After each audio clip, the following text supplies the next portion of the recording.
కానీ ఇంకోటి ఏమంటే ఎక్సర్సైజ్లో ఏదో లీజర్లీ ఫ్రెండ్స్ మాట్లాడుకుంటా కాఫీ తాక్కుంటా ఏదో స్మోక్ చేసుకుంటా వాకింగ్ అది విగ్రెస్గా మినిమం పర్ అవర్ 6 kilometers నడవాలి. Minimum 6 is minimum. అంటే ఐడిల్ 5 kilometers అంటారు కాదు, 6. అదే సెకండ్. అదేవిధంగా ఈ ఎక్సర్సైజే కాకుండా మజిల్స్ చాలా ఇంపార్టెంట్. మనకి ఏం తెలిసిందంటే మన మెటబాలిజము బాడీ నుంచి మజిల్స్ తెప్పిస్తే మంచిది బాడీకి. సో చిన్న చిన్న మజిల్ ఎక్సర్సైజెస్, హ్యాండ్ ఎక్సర్సైజెస్, ఈ కోర్ ఎక్సర్సైజ్ అంటాం, అంటే బాడీలో ఉన్న అబ్డామిన్ మజిల్స్ కోర్, ఈ కోర్ ఎక్సర్సైజ్ ఇవన్నీ చేసి మన బాడీలో muscle strength plus aerobics. Aerobic strength అంటే అలాగా వీ కెన్ డూ ఈ వాకింగ్, సైక్లింగ్, స్విమ్మింగ్, ఇవన్నీ ఏరోబిక్ ఎక్సర్సైజ్. ఈ రెండు ఈక్వల్ కాంపనెంట్ చేయాలి. మామూలు చాలా మంది ఉట్టి వాక్ చేసి వదిలేస్తారు, అది లీజర్లీ వాక్. రోజు పొద్దున ఒక 2-3 kilometers ఫ్రెండ్స్ వచ్చి బాగా బ్రేక్ఫాస్ట్ తిని హ్యాపీ కరెక్ట్ కాదు, తెలియదు అది.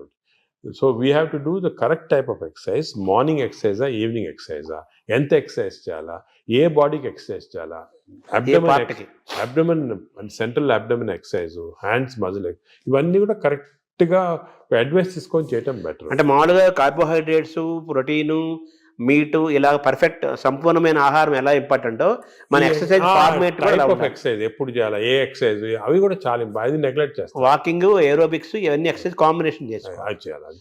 ఇప్పుడు థర్డ్ కాంపోనెంట్ గట్ హెల్త్కి స్లీప్. స్లీప్ గురించి చాలా మిస్నామర్స్ ఉన్నాయి.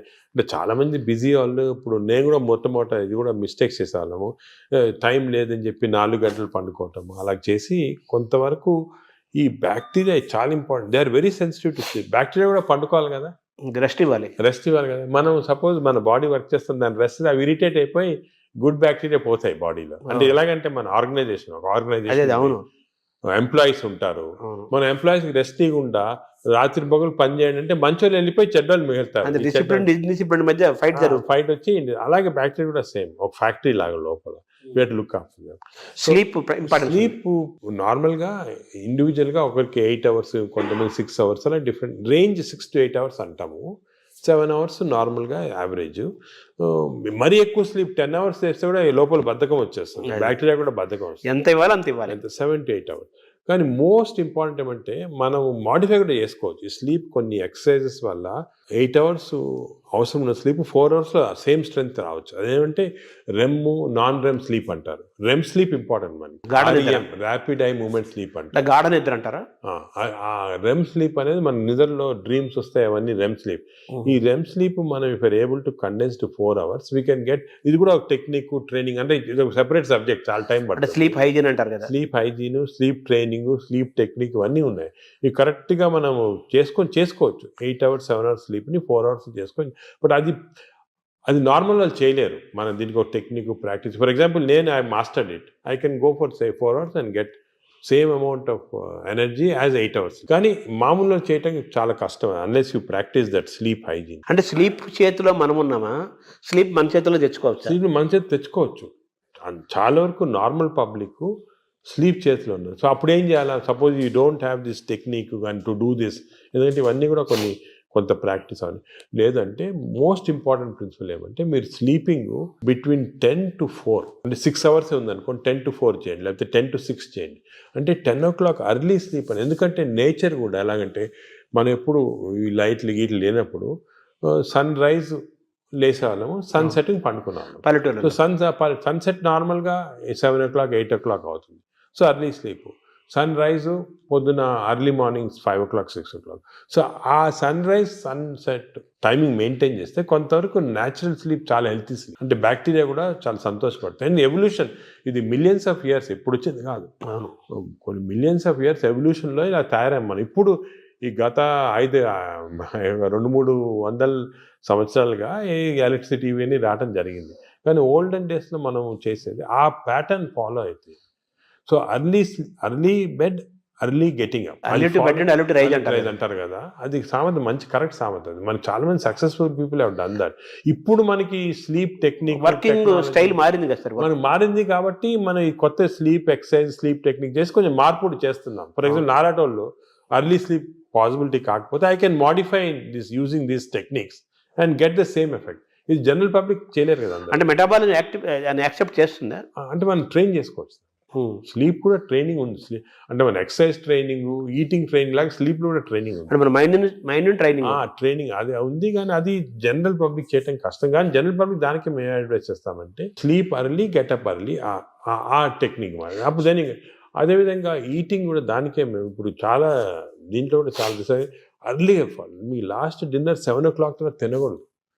లాస్ట్ ఫుడ్ బి 7 o'clock, 7 గంటల తర్వాత తినొద్దండి. ఆఫ్టర్ సన్సెట్ తినకూడదు. అంతే సన్సెట్ అంటే 7 మనం టైం పెట్టుకుంటే కొంచెం సన్సెట్ లేట్ కావచ్చు. అది ఇంకోటి ఏమంటే మన ఇండియాలో టైం జోన్స్ చాలా వేరీ ఉంటాయి. ఇప్పుడు అస్సాంలో ఉన్న టైము, బాంబేలో టైం సేమ్, కానీ యాక్చువల్లీ కరెక్ట్ కాదు నేచర్ ప్రకారం. మనము 7 o'clock అని పెట్టామనుకోండి, అది ఈజీగా అర్థమవుతుంది. సో మామూలుగా మన బ్రేక్ఫాస్ట్ హెవీగా ఉండాలా, లంచ్ కొంచెం మోడరేట్గా ఉండాలా, డిన్నర్ చాలా లైట్గా ఉండాలా before 7 o'clock. Simple principles. Overall గా మన గట్ హెల్త్ అనేది మొత్తం present future everything gut health కాబట్టి ఈ గట్ హెల్త్ మెయింటైన్ చేయాలంటే ఫుడ్, యాక్టివిటీస్ అండ్ స్లీప్ ఇవి కరెక్ట్ అని నార్మల్గా చెప్తుంటారు అందరు, ఫుడ్ యాక్టివిటీస్ అయిపోయినా. అది కానీ దీంట్లో చాలా సైన్స్ వచ్చింది, మనం డిస్కస్ చేసాం కదా, దీనిలో చాలా నాలెడ్జ్ వచ్చింది, చాలా ఉంది.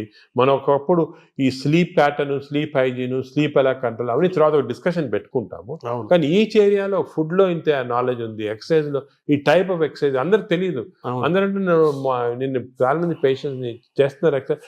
మా పొద్దున్న పూట మేము ఫ్రెండ్స్ అందరం వాకింగ్ చేస్తాం సార్, 2-3 కిలోమీటర్లు కబుర్లు చెప్పుకొని, సెల్ ఫోన్ మాట్లాడుకుంటాం.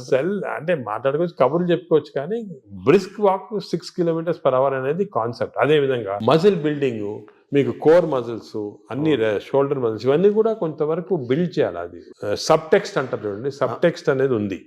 ఓవరాల్ గా హెడ్డింగ్ అనేది సబ్ టెక్స్ట్. అది సో పీపుల్ కొంచెము వాళ్ళు అవేర్నెస్ తెచ్చుకొని దీని గురించి ఇంట్రెస్ట్ తీసుకొని దీనికి ఒక మంచి ఓన్ యువర్ ఓన్ బాడీ అంటాం మనం. మన రీసెంట్గా మన డాక్టర్ మంచి డాక్టర్ సరీన్ గారని ఢిల్లీలో బుక్ రాశారు, ఓన్ యువర్ ఓన్ బాడీ. అంటే మన బాడీకి వీఆర్ రెస్పాన్సిబుల్. అంతే కదా.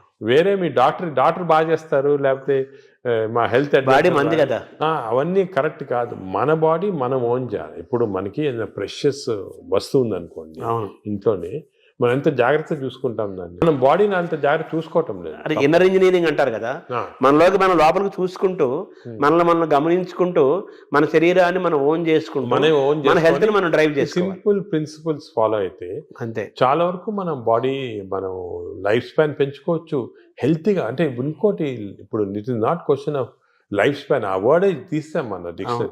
హెల్త్ స్పాన్ అంటే మనం ఎన్ని రోజులు బాగా జీవించవచ్చు. నార్మల్గా ఈ యానిమల్స్ అన్ని కూడా ఒక లైఫ్ స్పాన్ అని ఉంటుంది కదా, ఈ ఒక్కొక్క ఏజ్ ఉంటుంది. Human beings actually 120 years normal. అవును. బట్ 120 years ఎంతమంది చాలా తక్కువ మంది. ఎందుకంటే ఇవన్నీ ఈ ప్రాబ్లమ్స్ వల్ల మనకి we don't want 120 years life span, ఏదో కర్రలు పట్టుకొని నడవలాగా. హెల్త్ స్పాన్ మీకు 80 years or 90 years బాగా హెల్తీగా ఉన్నాం అనుకోండి, చాలా. అది సో హెల్త్ అంటే మన టాబ్లెట్, మెడిసిన్స్ ఇవన్నీ వేసుకొని ఎంత తక్కువ లైఫ్ స్పాన్ పెరుగుతుంది. ఇప్పుడు పెరుగుతుంది, అది కరెక్ట్ కాదు. మనం ఎంత హెల్తీగా ఉంటే అసలు ఇవన్నీ కూడా diabetes, heart disease, liver fatty, ఇవన్నీ రివర్సిబుల్.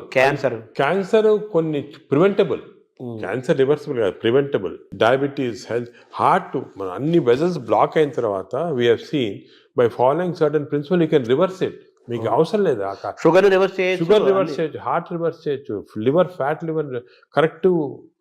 ఈ ప్రిన్సిపల్స్ ఫాలో అయ్యి అంత ఆహారము, యాక్టివిటీ, స్లీప్ అంతా complete it's the digestive system. Sir ఈ క్రమంలో మీరు బ్లూ జోన్ 5 చెప్పారు. ఇప్పుడు బ్లూ జోన్ స్టడీ చేయండి. మీరు అనేది ప్రజలు కూడా బ్లూ జోన్ బుక్స్ తీసుకొని అసలు వాళ్ళు ఎందుకు ఇన్ని రోజులు హెల్తీగా ఉంటున్నారు అని స్టడీ చేస్తే దీంట్లో చాలా నాలెడ్జ్ ఉందండి. అంటే ఇది ఇప్పుడు వచ్చింది కాదు, ఈ బ్లూ జోన్ అనేది 10,000 years గా జరుగుతూ ఉంది. మన భారతదేశాన్ని బ్లూ జోన్ గా మార్చలేదు. మనకి భారతదేశం బ్లూ జోన్.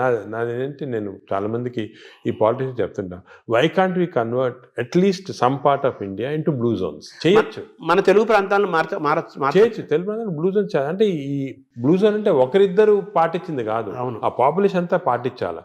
ఇప్పుడు ఒక పాపులేషన్ అనుకోండి, మనకి మంచి ప్రోగ్రెసివ్ పాలిటీషియన్స్, సీఎంస్ ఉన్నారనుకోండి, ఒక మంచి కాన్సెప్ట్ తీసుకొచ్చి ఐడియా, నేను అనుకునేది అందరికి ఉంది. అది మన దేశం అంటే ఆంధ్రప్రదేశ్, తెలంగాణ ఏదైనా కూడా బ్లూ జోన్స్ లాగా మార్చేసేవచ్చు, కానీ అందరు ఫాలో కావాలి. అంటే బ్లూ జోన్ గా మారడం అంటే ఏం చేయాలి సార్? అంటే ఈ వాళ్ళు బ్లూ జోన్స్ లో ఏం చేస్తారో స్టడీ చేసి మనం ఇంప్లిమెంట్ చేస్తే అయిపోతుంది. అంటే మీరు చెప్పిన ఆ మూడేనా? అంతే. Healthy food pattern, exercise pattern, life style, sleep pattern, వాతావరణ కాలుష్యం కూడా ఉంది, పొల్యూషన్. ఆ వాతావరణం లక్లీ మనకు అంత లేదు. ఇప్పుడు ఢిల్లీ అనుకోండి, అదే నార్త్ ఇండియా అనుకోండి, ఆ పొల్యూషన్ అనేది మనకి హ్యాండిల్ లేదు, ఏం చేయలేము. కానీ లక్లీ మనం ఇప్పుడు తీసుకున్నాం అనుకోండి, ఇప్పుడు అదేముంది, గ్రీనరీ ఇంక్రీజ్ చేసుకోవటము, అదే అటువంటివన్నీ కూడా చేసుకొని ఈ మన waste plastics, for example other problems plastics. ఈ ప్లాస్టిక్స్ వల్ల కూడా మేము చాలా రీసెర్చ్ చేస్తున్నాం. చాలా micro plastics producing tissue damage అనేది చాలా ఉంది. కొన్ని plastic bottle, especially plastic bottle ఎండలో పెడతాము, అది తాగామనుకోండి, దాంట్లో చాలా మైక్రో ప్లాస్టిక్స్ మన బాడీలో ఎంటర్ అయ్యి చాలా ప్రాబ్లమ్, డేంజరస్ అది. ఇటువంటివి మనం అదే కాకుండా ఇంతకుముందు కాపర్ వెజల్స్, అది కూడా మంచిది కాదు. What is the good vessels to cook, what is the vessels to, అవన్నీ కూడా కొన్ని న్యాచురల్ ప్రిన్సిపల్స్ ఫాలో అయితే. సరే, మీరు పద్మవిభూషణ్ తీసుకోవడానికి వెళ్ళినప్పుడు ఎలాగో ప్రెసిడెంట్ ఉంటారు, ప్రధానమంత్రి, కొంచెం ఒక సెకండ్ హ్యాండ్ ఇంటరాక్ట్ అయ్యే అవకాశం ఉన్న టైంలో మన భారతదేశాన్ని బ్లూ జోన్గా మార్చాలని అనుకుంటున్నాను, ఆయన ఇంటరాక్ట్ అయ్యే అవకాశం ఉంది అంటే మనకి టైం అని దొరకలేదు దీనికి. ఒక సెకండ్ ఇవన్నీ కూడా డిస్కషన్స్ చాలా 1 hour 2 hours కూర్చొని డిస్కస్ చేసి, నేను పాలిటీషియన్స్ కూడా మన అందరూ ఇంట్రెస్టెడ్ ఉన్నారు, కానీ టైం దొరకాల కాన్సెప్ట్. ఇంకోటి this should be done by ప్రజలు కూడా డ్రైవ్ చేయాలి, ప్రజలకి అవేర్నెస్ రావాలి, అవేర్నెస్ వచ్చి మనం ఇటువంటి పాలిటీషియన్ ఎలక్ట్ చేసుకోవాలా. ఈ ఇంట్రెస్ట్ ఉన్న వాళ్ళకి, పాలిటీషియన్స్ ఇంట్రెస్టెడ్ ఇన్ హెల్త్, అదేవిధంగా న్యాచురల్ హెల్త్, ఆర్గానిక్ ఫుడ్, అటువంటి వాళ్ళని ఎక్కువ మనం సపోర్ట్ చేసాం అనుకోండి, ప్రజలు కూడా. అంటే ప్రజలు, ప్రభుత్వాలు, డాక్టర్స్ అందరూ కలిసి ప్రయాణం చేయాలి. ఇట్స్ ఏ కంబైన్డ్ పీపీపీ అంటారు, మోడ్ అంటారు చూడండి, అవును, పబ్లిక్ ప్రైవేట్, ఆ మోడ్లో రావాలి అందరు వచ్చి. ఎందుకంటే అల్టిమేట్లీ మనకి లైఫ్లో ఇంపార్టెన్స్ హెల్త్, అంతే కదా. అదేవిధంగా మనకి హ్యాపీనెస్ అవన్నీ ఉండాలంటే health is the most important. Ultimately health is the bottom line. అంతే, ఎంత రిచ్ ఉండి, ఎంత ఇండస్ట్రియలైజ్ అయ్యి, ఎంత పెద్ద పెద్ద సిటీస్ డెవలప్ అయినా కూడా హెల్త్ లేకపోతే అంతే కదా. చాలా మంది కోటీశ్వరులను చూస్తున్నాము, పెద్ద పెద్ద పదవుల్లో ఉంటారు, వాళ్ళు తినలేరు, తాగలేరు, నిద్రపోలేరు, ఎంజాయ్ చేయలేరు. I'm seeing so many rich patients, చాలా పెద్ద పొజిషన్ లో ఉన్నారు, చాలా వాళ్ళ ఫీల్డ్స్ లో చాలా famous.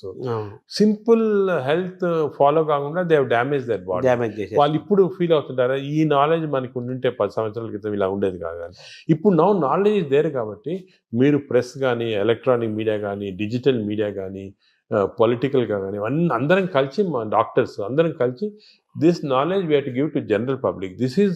This knowledge is gold.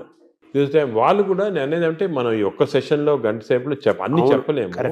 వాళ్ళు కూడా they should go in to the depth and read books about it, read papers about it, social మీడియాకి వెళ్ళి కరెక్ట్. అంటే మీరు చెప్పినట్టు ఏదేదో అన్నీ వస్తుంటాయి సోషల్ మీడియా, అలా ఫాలో కాకుండా కరెక్ట్గా people have done research, scientist ఉన్నారు దీంట్లో, డాక్టర్స్ ఉన్నారు రెప్యూటెడ్, ఇటువంటి వాళ్ళ దగ్గర నుంచి ఇన్ఫర్మేషన్ తీసుకొని జనరల్ పబ్లిక్ కానీ, జనరల్గా ఇది మనము ప్యాటర్న్స్ అడాప్ట్ చేస్తే డెఫినెట్గా overall health of the country.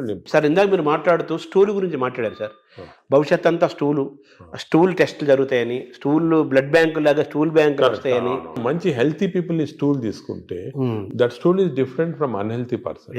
ఇప్పుడు ఇంతకుముందు నోబెల్ ప్రైజ్ విన్నర్స్ కి బ్రెయిన్ స్టడీ చేస్తారు, ఎందుకు వచ్చింది నోబెల్, ఇప్పుడు స్టూల్ స్టడీ చేస్తున్నారు, తన స్టూల్లో ఏముంది ఇంత ఇంటెలిజెంట్ అయ్యారని. సో మనం అన్ని బ్యాంకింగ్ చేయొచ్చు స్టూల్స్ చేసి. నేను చెప్పా కదా, ఒక స్టూల్ పౌడర్ లాగా చేసి డెసికేటెడ్ స్టూల్ ని మనం క్యాప్సూల్స్ లాగా ఇవ్వచ్చు. The future treatment is going to be that. Stool banks, stool desiccated stool capsules, ఇవి దీంతో ట్రీట్మెంట్ సాల్వ్ చేస్తాం. స్టూల్ అనేది రేపు చాలా అత్యంత విలువైన ఖరీదైన వస్తువు అవుతున్నట్టు కదా. గోల్డ్ అంటారు, న్యూ గోల్డ్. ఇంతకుముందు ఆయిల్ అంటే గోల్డ్ అనేవాళ్ళు, ఇప్పుడు స్టూల్ ఈజ్ బికమింగ్ గోల్డ్ అన్నమాట. అంటే మైక్రోబయామ్స్ అంటారు. ఈ మైక్రోబయామ్ నాలెడ్జ్ ఇప్పుడు ఈవెన్ యానిమల్స్ ఇప్పుడు కొన్ని ఫారెస్ట్లో కలెక్ట్ చేస్తున్నారు, ఆఫ్రికన్ ఫారెస్ట్ అంతా, ఎలిఫెంట్ స్టూల్ ఎలా ఎందుకు డిఫరెంట్ ఉంది వీళ్ళది. So what are the character, what give strength to the elephant, what is there in this. ఇందులో నుంచి మనం ఐబిఎస్కి వద్దాం సార్. ఈ ఐబిఎస్ గురించి కూడా చాలా చర్చ జరుగుతుంది. ఆ బౌల్ సిండ్రోమ్, ఇరిటబుల్ బౌల్ అంటారు కదా, బౌల్ సిండ్రోమ్, అది కూడా మనకు చాలా ఇంపార్టెంట్. చాలా మంది, కోట్లాది మంది ఫేస్ చేస్తున్న ఇష్యూస్ అవి. మీరు అన్నట్టు IBS 30% of normal population IBS ఉంది. ఐబిఎస్ అంటే ఏమి? ఐబిఎస్ అంటే symptoms because of gut changes. అంటే డైరియా రావచ్చు, కాన్స్టిపేషన్ రావచ్చు, పెయిన్ రావచ్చు, ఈ కాంబినేషన్ రావచ్చు. బ్లోటింగ్, డిస్టెన్షన్, ఇది అది అగైన్ కనెక్టెడ్ టు మైక్రోబయామ్. ఈ ఇరిటబుల్ బౌల్ సిండ్రోమ్ అనేది అగైన్ చెడ్డ అలవాట్ల వల్ల, నువ్వు ఎక్కువ డ్రింక్స్ వల్ల, స్మోకింగ్ వల్ల, ఎక్సర్సైజ్ లేకుండా ఉండటం వల్ల, ఇవన్నీ కూడా ఇప్పుడు రీసెంట్గా మన రీసెర్చ్ ఏమంటే ఈ కెమికల్స్ ఇంటెస్టైన్స్లో కెమికల్స్ చాలా ఉన్నాయని చెప్పే కదా సెరోటోనిన్ డోపమైన్. ఈ కెమికల్ ఇంబ్యాలెన్స్ వల్ల ఇంటెస్టైన్లో కూడా ఐబిఎస్ వస్తుంది. ప్లాస్టిక్ ఒక దాని రోల్ కూడా ఉంది కదా సార్ అందులో. ప్లాస్టిక్స్ చాలా పెద్ద రోల్ ఉంది. Micro plastics are very danger. ఇది కూడా మన government has to take very serious. Plastics ban చేయటము, అదే కూడా విధంగా ఏ ఏరియాలో ఇప్పుడు ఈ ప్లాస్టిక్స్ అనేది పెద్ద ఇండస్ట్రీ. దీన్ని చేంజ్ చేయాలంటే చాలా డిఫికల్ట్. మనం ఫర్ ఎగ్జాంపుల్ ఈ ఫిష్లో చూసాం కదా, మేము కొన్ని ఫిషింగ్స్ ఈ కోస్టల్ ఏరియాస్ ఫిష్లో చాలా ప్లాస్టిక్స్ వాళ్ళు తినేస్తున్నారు. ప్లాస్టిక్స్ అంటే సీలో కానీ రివర్లో కానీ మనలో వేస్తారు. అవి తిని even not drinking plastics, even eating plastics containing food ఇండైరెక్ట్గా మీట్ ఫిష్ దాంట్లో కూడా మిల్క్లో వెళ్ళిపోతున్నారు plastic. So good cholesterol bad cholesterol అంటారు కదా సార్. అవునవును. మామూలుగా మీరు ఇందా చెప్పారు గుడ్ బ్యాక్టీరియా బ్యాడ్ బ్యాక్టీరియా. ఈ గుడ్ కొలెస్ట్రాల్ని పెంచుకోవటం బ్యాడ్ కొలెస్ట్రాల్ని పోగొట్టుకోవటం కూడా మనకి ఈ బ్యాక్టీరియా దీనికి మైక్రోబియం లింక్ అయి ఉంటుంది. లింక్ ఉంది. ఎందుకంటే ఇప్పుడు గుడ్ కొలెస్ట్రాల్ అంటే ఏమి అగే ఇది కూడా పోలీస్ మ్యాన్ లాగా కొలెస్ట్రాల్ బాడీలో రొటేట్ అవుతుంది కదా. ఆల్ ద ఎల్డిఎల్ కొలెస్ట్రాల్ అంటాం. These are all bad people, terrorist వీళ్ళందరూ. They are bad people. HDL cholesterol అనేది పోలీస్ పీపుల్. ఈ హెచ్డిఎల్ కొలెస్ట్రాల్ కాన్స్టెంట్లీ బాడీలో తిరుగుతూ ఉంటుంది. ఎక్కడెక్కడ ఈ బ్యాడ్ కొలెస్ట్రాల్ బ్యాడ్ పీపుల్ ఉంటే తీసేస్తూ ఉంటుంది మనం. సో హెచ్డిఎల్ కొలెస్ట్రాల్ ఎక్కువ చేసుకోవాలి మనం. అంటే గుడ్ కాప్స్ని ఎక్కువ చేసుకోవాలి, గుడ్ పోలీస్ వాళ్ళని ఎక్కువ చేసుకోవాలి. అది ఫుడ్ హ్యాబిట్స్, ఎక్సర్సైజ్, కొన్ని పర్టికులర్ టైప్స్ ఆఫ్ ఫుడ్లో కూడా హెచ్డిఎల్ కొలెస్ట్రాల్ ఇంక్రీజ్ అవుతుంది. ఇవి చేసి అవి హెచ్డిఎల్ కొలెస్ట్రాల్ నార్మల్గా 40 లిమిట్, 40 కన్నా తక్కువ ఉంటే మంచిది కాదు. మీరు బ్లడ్ ల్యాబ్లో చెక్ చేసుకోవచ్చు. మీ హెచ్డిఎల్ కొలెస్ట్రాల్ 40 కన్నా తక్కువ ఉంటే మంచిది కాదు, అది ఇంక్రీజ్ చేయాలి. అబోవ్ 60 ఉంటే మంచిది, అంటే ఎక్కువ పోలీసు వాళ్ళు ఉన్నారు మీ బాడీలో. ఈ ఎల్డిఎల్ కొలెస్ట్రాల్ 100 కన్నా ఎక్కువ ఉండకూడదు, మంచిది కాదు. 100 కన్నా తక్కువ ఉంటే 70, ఇప్పుడు మేము న్యూ లిమిట్ 70 పెట్టాము. ఎల్డిఎల్ కొలెస్ట్రాల్ 70 కన్నా తక్కువ ఉండి హెచ్డిఎల్ కొలెస్ట్రాల్ 60 కన్నా ఎక్కువ ఉంటే అంటే మంచి కాప్స్ ఉన్నాయి బాడీలో, ఈ టెర్రరిస్ట్ని థీవ్స్ అని తీసేస్తున్నాయి అన్నమాట. సో అది ఏం చేయాలి, 60 HDL, less than 100 or less than 70 LDL cholesterol. Sir ఈ క్రమంలో మీరు బాగా అవేర్నెస్ తీసుకొచ్చే టాపిక్స్లో ఫ్యాటీ లివర్ ఒకటి తీసుకొస్తున్నారు కదా సార్. ఆ ఫ్యాటీ లివర్ పెరుగుతుంది మరి ఇప్పుడు చాలా. ఇది ఎపిడమిక్ అండి ఫ్యాటీ లివర్. నేను I'm very worried about it. ఎందుకంటే మేము స్టడీ చేస్తున్నాం పాపులేషన్స్ 30-40%లో మన ఇండియాలో ఈ ఫ్యాటీ లివర్ ఇండియాలో ఎందుకు ఎక్కువ ఉన్నాయంటే మన జీన్స్లో కొన్ని ఫాల్ట్ ఉంది, ఇండియన్ జీన్స్.